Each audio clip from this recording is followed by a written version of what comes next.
అందరికీ నమస్కారం అండి. తెలుగు కథల సంపుటికి స్వాగతం. నా పేరు శ్వేత. ఈరోజు మనం చెప్పుకోబోయే కథ అమ్మకు కలలుంటాయి అనే కథను విందామండి. కథలోనికి వెళ్ళే ముందు మన ఛానల్ని మొదటిసారిగా చూస్తున్న వారైతే సబ్స్క్రైబ్ చేసుకోవడం మర్చిపోకండి. కథను పూర్తిగా విన్న తర్వాత లైక్ చేయడం, షేర్ చేయడం అస్సలు మర్చిపోవద్దండి. ఇంకెందుకండి ఆలస్యం, కథలోనికి వెళ్ళిపోదాం. అమ్మగారు, నేను వెళ్తున్నాను, తలుపులు వేసుకోండి అంటూ పనిమనిషి మాటలతో పడక గదిలో మనవడిని నిద్రపుచ్చడానికి ప్రయత్నిస్తున్న సులోచన హాల్లోకి వచ్చింది. తలుపు వేయబోతూ ఉంటే వరండా నిర్మానుష్యంగా నిశ్శబ్దంగా ఉండటం గమనించి భారంగా నిట్టూర్చింది. బోల్టుతో పాటు సెంట్రల్ సేఫ్టీ లాక్ కూడా వేసి హాల్లోకి వచ్చింది. పగలు 12 కావస్తోంది. అది హైదరాబాద్ నానక్ రామ్గూడలోని 30 ఫ్లాట్లు ఉన్న అపార్ట్మెంట్ బిల్డింగ్ అది. అందులో అందరూ గచ్చిబౌలి, హైటెక్ సిటీ ప్రాంతాల్లో పనిచేస్తున్న సాఫ్ట్వేర్ ఇంజనీర్లే ఉంటున్నారు. వాటిల్లో సగానికి పైగా అద్దెకున్న వాళ్లే. సులోచన కొడుకు, కోడలు అలాంటి ఉద్యోగస్తులే కావటంతో 10 రోజుల క్రితమే ఆ అపార్ట్మెంటుకి కొత్తగా దిగారు అద్దెకు. ఫోన్ రింగ్ అయ్యింది. ఊహించినట్లుగానే కోడలు చేస్తుంది ఫోన్. నాగార్జున్ పడుకున్నాడా అత్తయ్య అంటూ అడిగింది. ఇదిగో నా భుజంపైనే ఉన్నాడు, నిద్రపుచ్చుతున్నాను అని చెప్పింది. అది విని కోడలు సంతోషంగానే ఫోన్ పెట్టేసింది. భుజం మీద పిల్లాడు భారంగా అనిపించసాగాడు. శరీరమే కాదు, మనసు కూడా విశ్రాంతి కోరుకుంటుంది. గత 4 సంవత్సరాల నుండి మనవళ్ళని మనవరాళ్ళని సాకటంలోనే గడిచిపోతుంది కాలం. ఎన్నో ఊహించుకుంది. భర్త రిటైర్ అయిన తర్వాత తనకి ఎంతో ఇష్టమైన తీర్థాలు, ఆహ్లాద ప్రదేశాలు తిరిగి రావాలని, టీవీలో పాత తెలుగు సినిమాలు చూడాలని, నవలలు చదవాలని, ఇలా కొన్ని కోరికలున్నాయి. రిటైర్ అయిన 6 నెలల లోపే భర్త చనిపోవటం సులోచన జీవితంలో పెద్ద కుదుపు. 2 అమ్మాయిలు, 1 అబ్బాయి. భర్త రిటైర్మెంట్ లోపల 3కి పెళ్ళిళ్ళైతే అయిపోయాయి. అమ్మాయిలు 2 కూడా అమెరికాలో ఉంటున్నారు. అబ్బాయి మాత్రం ప్రస్తుతానికి హైదరాబాదులో. ఇప్పుడు వాడింట్లోనే తన ఈ శిశు సంరక్షణ డ్యూటీ. తండ్రి చనిపోయిన వెంటనే పెద్ద కూతురు ఆమెకు వీసా ఏర్పాటు చేసింది. అప్పటికే ఆ అమ్మాయి గర్భిణి. ప్రసవానికి ఇంకా 2 నెలలు మాత్రమే సమయం ఉంది. నిండు చూలాలిగా 2 నెలలు. ఆ తర్వాత బాలింత కూతురికి, నవజాత శిశువుకి 4 నెలలు ఆనందంగా ఇష్టంగా పనులన్నీ చేసింది తల్లి. 6 నెలల గడువు ముగుస్తుండగా పెద్ద కూతురు అత్తగారు రావటంతో ఇండియాకి తిరిగి వచ్చేసింది సులోచన. 6 నెలల కాలం ఇట్టే గడిచిపోయింది. పెద్ద కూతురి కొడుక్కి 1 ఏడాది వయసు పడటంతో తన కొడుకుని అత్తగారితో సులోచన దగ్గరికి పంపించింది. 1 ఏడాది పాటు వాడిని పెంచడంలోనే ఎంతో అలసిపోయింది ఆవిడ. తనకు వయసు మీద పడుతున్న సంగతి అప్పుడే తెలిసొచ్చిందావిడకి. వాడి సతాయింపు కన్నా తన కూతురు వాడి బట్టలన్నీ డెటాల్ వేసి ఉతుకుతున్నావా, డైపర్లు రెగ్యులర్గా మారుస్తున్నావా అంటూ 2 గంటలకొకసారి ఫోన్ చేసి సతాయించేది. అలా అతి కష్టంగా 1 సంవత్సర కాలం పూర్తవుతుండగా ఇక చిన్న కూతురు దగ్గర నుంచి ఫోన్ వచ్చింది. తన దగ్గరికి రమ్మని, కారణం తను గర్భవతినయ్యానని. అది సంతోషకరమైన వార్తే. ఆనందంగా బయలుదేరి మనవడిని పెద్ద కూతురికి అప్పగించి చిన్న కూతురి దగ్గరికి చేరుకుంది. మనవరాలు పుట్టింది. పెద్ద కూతురి ప్రసవమైన తర్వాత జరిగిన సంఘటనల వరసే చిన్న కూతురు దగ్గర కూడా పునరావృతమైంది. మనవరాలిని 1.5 ఏడాదిన్నర పాటు తన దగ్గర ఉంచుకునేసరికి తలప్రాణం తోకకొచ్చిందావిడకి. ఆ పాపకు ఎప్పుడూ కూడా ఏదో ఒక ఆరోగ్య సమస్య వస్తూనే ఉండేది. దాంతో చిన్న కూతురు కంగారుతో అరగంటకొకసారి ఫోన్ చేస్తూ సతాయిస్తూ ఉండేది. ఈలోగా కోడలు కూడా ప్రసవించి మనవడిని కంది. అదృష్టవశాత్తు ప్రసవానికి ముందు 6 నెలలు, ఆ తర్వాత 6 నెలలు తన పుట్టింట్లోనే ఉండి వచ్చి ఈ మధ్యనే ఉద్యోగంలో తిరిగి జాయిన్ అయ్యింది. కూతుర్ల సంతానానికే కాకుండా కుమారుడి సంతానానికి కూడా పనిచేయటం తన బాధ్యత, ధర్మం. కాబట్టి వాళ్ళు కోరినట్టుగానే చైతన్యపురిలో ఉంటున్న తన ఇంటిని కిరాయికిచ్చి వాళ్లతో పాటుగా నానక్ రామ్గూడకి వచ్చి మనవడి ఆలన పాలన చూసుకుంటుంది. భుజంపై నిద్రపోయిన మనవడిని నెమ్మదిగా పరుపు పైకి చేర్చి మాస్టర్ బెడ్రూమ్ బాల్కనీలోనికి వచ్చింది. అపార్ట్మెంటుకి ఆనుకొని ఒక పెద్ద ఆవరణలోని చిన్న ఇల్లు ఆమెను ఎంతగానో ఆకర్షించింది. చుట్టూ కాంపౌండ్ వాల్ కట్టబడి ఉన్న 1000 గజాల ఆవరణలో ఓ మూలన చిన్న ఇల్లు. దాదాపు 5-6 నిమిషాల పాటు ఆ ఇంటిని, ఖాళీ జాగను చూస్తూ అలాగే ఉండిపోయిందావిడ. ఈలోగా హాల్లో నుంచి ఫోన్ చప్పుడు కావటంతో ఉలిక్కిపడి లోపలికి వచ్చింది. కొడుకు చేస్తున్నాడు ఫోన్. ముందు తన కొడుకు గురించి అడిగి ఆ తర్వాత, అమ్మా అన్నం తిన్నావా? లేట్ చేయకుండా టైంకు తినమ్మా. ఎందుకో నువ్వు ఈ మధ్య చాలా నీరసంగా ఉంటున్నావు అన్నాడు కొడుకు. ఆ మాత్రం అడిగినందుకే మనసు కొడుకు మీద ప్రేమతో ఉప్పొంగిపోయింది. లేదులేరా, బాగానే ఉన్నాను అంది కంపించే స్వరంతో. అమ్మా, వాడు పడుకున్నప్పుడైనా కాస్త నువ్వు కూడా విశ్రాంతి తీసుకోమ్మా, సరేనా అని ఫోన్ పెట్టేసి నేరుగా అద్దం ముందుకు వెళ్ళి తనను తానుగా చూసుకుంది. కొడుకు చెప్పిన మాట నిజమే. కాంతి తగ్గిన కళ్ళు, కళ్ళ కింద చారలు, ముడతలు పడిన ముఖం, తెల్లబడిన జుట్టు, నిరాసక్తంగా కట్టుకున్న వస్త్రధారణ. 60కే 70 ఏళ్ల వృద్ధురాలిలా కనిపిస్తోంది. మనసంతా దిగులుతో నిండిపోయింది. నిలువెల్లా నీరసం ఆవహించింది. అయ్యో, అప్పుడే జీవితం చరమదశకు వచ్చేసిందా? ముసలిదాన్ని అయిపోయానా? నా తీరని కోరికలు తీర్చుకోవటానికి ఇంకా వయసు ఉందని అనుకుంటున్నానే ఇన్నాళ్ళుగా. అప్పుడే వయసు పైబడిపోయి అనారోగ్యం ఆక్రమించుకుందా?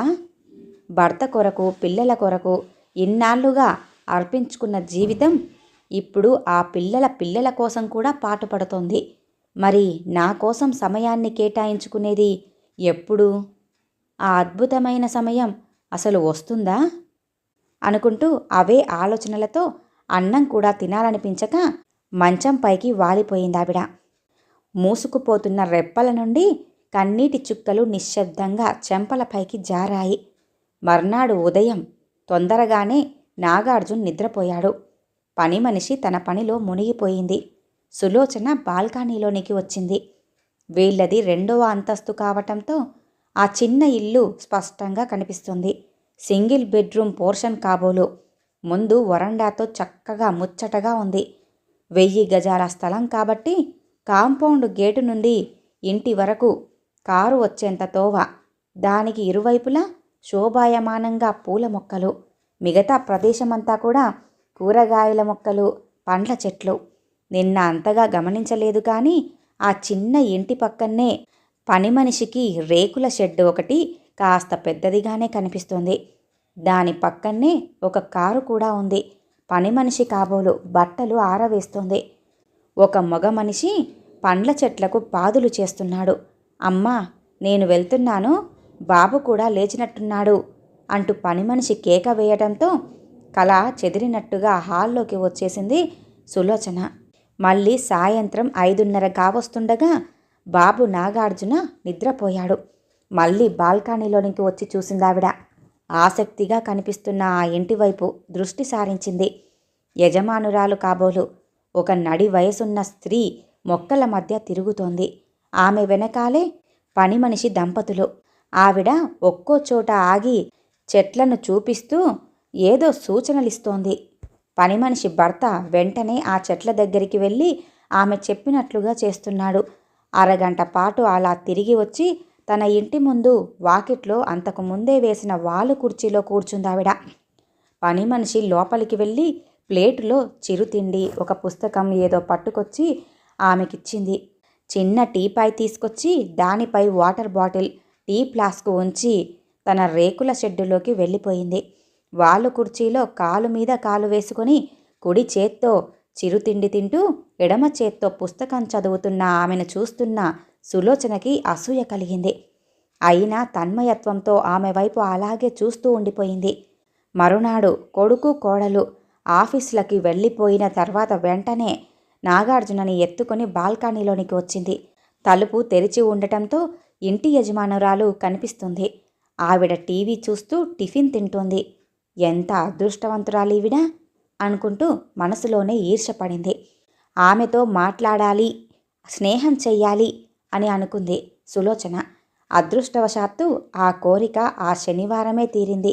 శనివారం సెలవు రోజు కావటంతో కొడుకు కోడలు ఉదయమే టిఫిన్ తినేసి నాగార్జున్ని తీసుకుని కోడలి తల్లిదండ్రుల ఇంటికి వెళ్ళిపోయారు. పని మనిషి కూడా వచ్చి 10:30 లోపే వెళ్ళిపోయింది. వీలైనంత వరకు నీటుగా తయారయ్యి ఫ్లాటుకి తాళం వేసి కిందికి వెళ్ళిపోయింది తడబడుతున్న అడుగులతో. పక్కింటి గేటుపై చెయ్యి వేసింది. పని మనిషి భర్త పరిగెత్తుకొచ్చాడు అక్కడికి. నేను పక్క అపార్ట్మెంట్లోనే ఉంటున్నాను, మీ అమ్మగారితో కాస్త మాట్లాడాలని వచ్చాను అంటూ చెప్పింది అతనికి. ఇక్కడే ఉండండి, నేను వెళ్ళి అమ్మగారిని అడిగి వస్తాను అన్నాడతను. 2 నిమిషాల తర్వాత వచ్చి గేటు తీసి లోపలికి రమ్మన్నాడు. పరస్పర నమస్కారాలయ్యాక తనని తానుగా పరిచయం చేసుకుంది సులోచన. విశాలమైన పడక గది, పెద్ద హాలు, ఒక వంటగది ఉన్న ఇల్లది. పైగా వరండా కూడా ఉంది. అదే ఎత్తులో వాకిలి కూడా ఉంది. హాలులో ఒక స్మార్ట్ టీవీ, నిండుగా పుస్తకాలు ఉన్న బీరువా, డైనింగ్ టేబుల్, సింగిల్ కాట్ మంచమే కాకుండా ఒక సోఫా కూడా ఉంది. ఎక్కడి సామానక్కడ నీటుగా సర్దబడి ఉన్నాయి. ఆమె చాలా శుభ్రంగా అజ్ఞాతవాసం గడుపుతున్న రాజమాతలాగా ఉంది. నా పేరు సులోచన, నా పేరు కాంచన అంటూ నవ్విందావిడ. మన పేర్లు కొంచెం సారూప్యంగా ఉన్నాయి అంటూ తన గురించి, పిల్లల గురించి, మనవళ్ళ గురించి, మనవరాళ్ల గురించి అంతా చెప్పింది. సులోచన మాటలకి మన పేర్లలోనే కాదండి, మన కుటుంబ పరిస్థితుల్లోనూ చాలా పోలికలున్నాయి మనకి. నా వయసు 60 అంటూ తన గురించి చెప్పుకుపోయింది కాంచన. ఆవిడకు కూడా సంతానం 3, కానీ అబ్బాయిలు 2, ఒక్క అమ్మాయి. అబ్బాయిలు 2 కూడా అమెరికాలో సెటిల్ అయితే అమ్మాయి ఇక్కడే హైదరాబాదులో ఉందట. కాంచన భర్త కూడా మరణించాడు. నా పిల్లలకి నేను ముందుగానే ఖచ్చితంగా చెప్పేశానండి. నాకు 60 సంవత్సరాల వయసు వచ్చేంతవరకే వాళ్ళకి కానీ వాళ్ళ పిల్లలకి కానీ సేవలు చేస్తాను అని. ఆ తర్వాత జీవితాన్ని నా కొరకే ఉపయోగించుకుంటానని ఖచ్చితంగా చెప్పేశాను.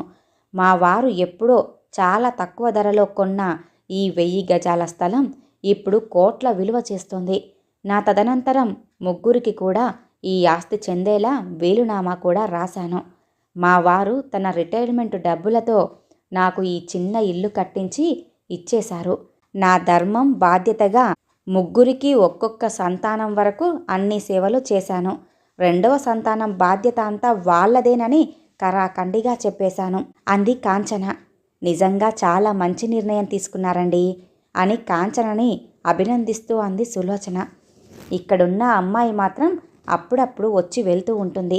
అమెరికాలో ఉన్న అబ్బాయిలు ఫోన్లో మాట్లాడుతూ ఉంటారు అంటూ కాంచన చెబుతూ ఉండగానే ఇద్దరికీ కూడా పని మనిషి నారింజ రసం తీసుకొచ్చి ఇచ్చింది. మీ జీవితం చూస్తుంటే నాకు ముచ్చటేస్తుందండి, మీ దినచర్య కాస్త వివరంగా చెబుతారా అంటూ ఆసక్తిగా అడిగింది సులోచన. చాలా సింపుల్ నా దినచర్య. ఉదయం మా కాంపౌండ్లోనే 1 గంట సేపు వాకింగ్ చేస్తాను. మా పని మనిషి యాదమ్మ అద్భుతంగా వంట చేసి పెడుతోంది. ఆమె భర్త ఈ తోట పనంతా చేయటమే కాకుండా నా కారు డ్రైవింగ్ కూడా తానే చేస్తాడు. శని ఆదివారాల్లో సాయంత్రపు వేళల్లో రవీంద్ర భారతిలో కానీ, త్యాగరాయన గాన సభలో కానీ జరిగే సాంస్కృతిక కార్యక్రమాలకు తప్పనిసరిగా వెళ్తూ ఉంటాను. మధ్యాహ్నం యూట్యూబ్లో పాత సినిమా పాటలు చూస్తూ ఉంటాను.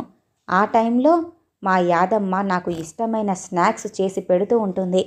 రాత్రి భోజనం చేసిన తర్వాత నిద్ర వచ్చేంత వరకు ఆరు బయట కూర్చొని రేడియో వింటాను అంటూ కాంచన చెబుతున్న మాటలకు మంత్రముగ్ధలా అలాగే వింటూ రకరకాలుగా ఆలోచిస్తుంది సులోచన. ఎంత అదృష్టవంతురాలీవిడ! తన ఇష్టాలన్నీ పరిపూర్ణంగా అనుభవిస్తూ తన కోసమే, కేవలం తన కోసం మాత్రమే తను జీవిస్తోంది. తాను మాత్రం ఇంకా నిరీక్షిస్తోంది. కాంచన అంతటి అదృష్టం తనని వరించగలదా? ఆమెలా తను తన జీవితాన్ని పరిపూర్ణం చేసుకోగలదా? ఆవిడ ఇలా ఉంది కాబట్టే అంత ఉల్లాసంగా ఉంది. తను మాత్రం నీరసంగా ఉంది. ఆమె వయసు 5 ఏళ్ల చిన్నదిగా కనిపిస్తుంది. తనేమో ఆవిడ కంటే 10 ఏళ్ళు పెద్దదానిలా కనిపిస్తోంది. సులోచన లేవటాన్ని చూసి అప్పుడప్పుడు ఇలా వస్తూ ఉండండి అంది కాంచన. తరచుగా వీలు పడకపోవచ్చు, అందుకే మీ ఫోన్ నెంబర్ ఇవ్వండి, బాల్కనీలోకి వచ్చి మిమ్మల్ని చూస్తూ మాట్లాడుతూ ఉంటాను అని నెంబర్ తీసుకొని భారంగా ఇంటికి తిరిగి వచ్చింది ఆవిడ. ఆనాటి నుండి రోజుకి ఒక్కసారైనా బాల్కనీలోనికి వచ్చి కాంచనతో ఫోన్లో మాట్లాడుతూ మానసికంగా ఉపశమనం పొందసాగింది సులోచన. నెల రోజుల తర్వాత అమెరికా నుండి పెద్ద కూతురు ఫోన్ చేసి చెప్పిన విషయం విన్న తర్వాత మనసంతా దిగులుతో నిండిపోయింది. పెద్ద కూతురు రెండవసారి గర్భం దాల్చిందట. ప్రసవానికి ఇంకా 4 నెలల సమయమే ఉందట. తొలి సంతానం అబ్బాయితో ఇప్పటికే ఇబ్బందిగా ఉందట. అందుకే ఇంకో నెల రోజుల తర్వాత తల్లి ఇక్కడికి వచ్చి ప్రసవ అనంతరం 3 నెలలు గడిచాక మొదటి అబ్బాయిని తీసుకొని ఇండియాకి తెచ్చుకొని మరో సంవత్సరం పాటు వాడిని జాగ్రత్తగా చూసుకోవాలట. తల్లి ఇండియాకి తిరిగి వచ్చే టైంకి కూతురు అత్తగారు అక్కడికి వస్తారట. సులోచనకి స్పష్టంగా ఒక విషయం అర్థమైంది. తన 3 పిల్లల్లో మొదటి దానికి మళ్ళీ రెండవ సంతానం ప్రక్రియ ప్రారంభమైందంటే ఆ తర్వాత చిన్న కూతురికి, ఆ తర్వాత మళ్ళీ కొడుక్కి రెండవ సంతానం కలుగుతూనే ఉంటుంది. ఈ తతంగమంతా పూర్తి కావాలంటే మరొక 5 ఏళ్ల కాలం పడుతుంది. అంటే తను మరొక 5 ఏళ్ల పాటు పుట్టబోయే 3 పిల్లల డైపర్లు మారుస్తూ కాలం గడపాల్సిందేనా? అప్పటికి తనకు 65 ఏళ్ళు వస్తాయి. పూర్తిగా ముసల్దైపోతుంది. అప్పుడు తనకే డైపర్లు ఉపయోగించాల్సిన అవసరం ఏర్పడుతుందో ఏమో. ఈ ఆలోచన వచ్చిన మరుక్షణం ఎక్కడ లేని దుఃఖం ముంచుకొచ్చిందావిడకి. ఆ సమయంలో కాంచన జీవితం గుర్తుకొచ్చి దుఃఖం మరీ ఎక్కువైపోయింది. నా జీవితం ఇంతేనా?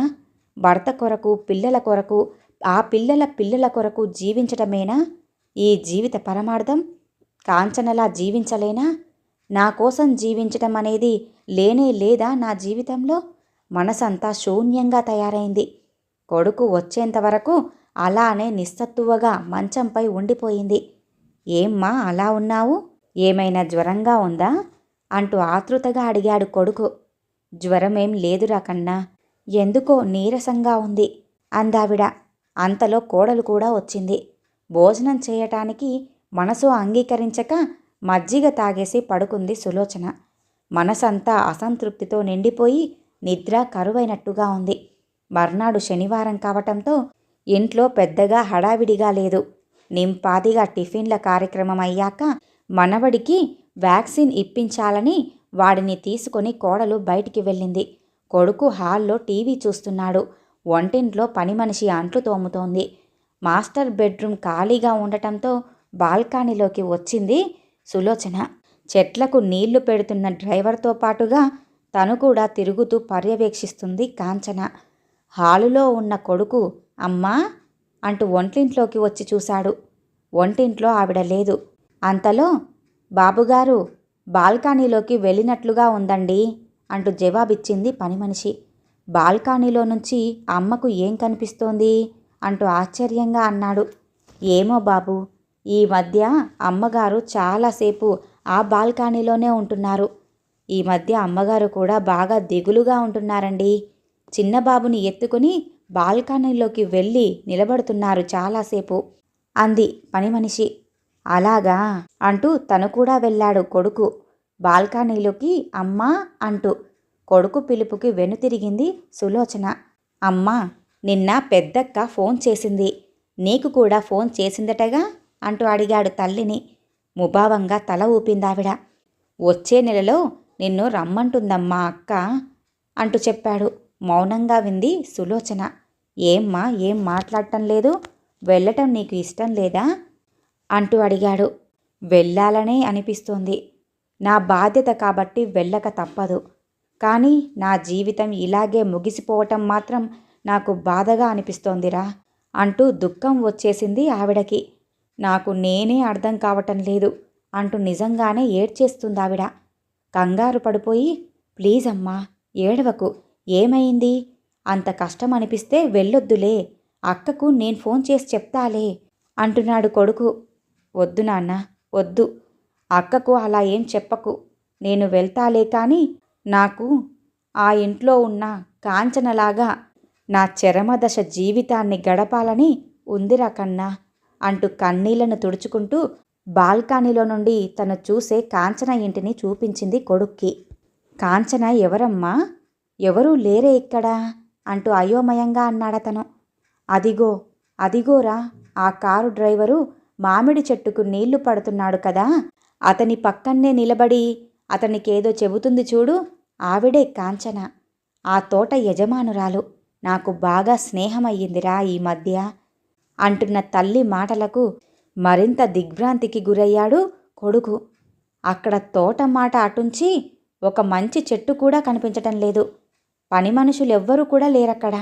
సర్కారు తుమ్మ చెట్లతో చిన్నపాటి కీకారణ్యంలా ఉంది ఆ ప్రదేశమంతా. కూలిపోతున్న ఇటుకలతో కాంపౌండ్ గోడ ఉన్నమాట వాస్తవమే. కానీ తుప్పుపట్టి ఉన్న చిన్న గేటు మాత్రమే ఉందక్కడ. అదిగో కనిపిస్తుందే ఆ ఇల్లు. ఆ ఇల్లు చూడు ఎంత బాగుందనుకున్నావు. సింగిల్ బెడ్రూమ్ ఇల్లే, కానీ అనువుగా ఎంత అందంగా ఉందనుకున్నావు. ఆ పక్క రేకుల షెడ్డులో పని మనిషి దంపతులుంటారు. ఆ తోట చూడు ఎన్ని రకాల చెట్లు. కాంచన ఎంత అదృష్టవంతురాలో కదా, నాకు ఆమెలా ఉండాలని ఉందిరా అంటూ తన్మయత్వంతో చెప్పుకుపోతున్న తల్లిని చూస్తుంటే మొదట్లో భయం కలిగింది. తర్వాత ఆవిడ మానసిక భ్రాంతి అర్థమై జాలి కలిగిందతనికి. నాకు ఆ కాంచనలా జీవించాలని ఉందిరా.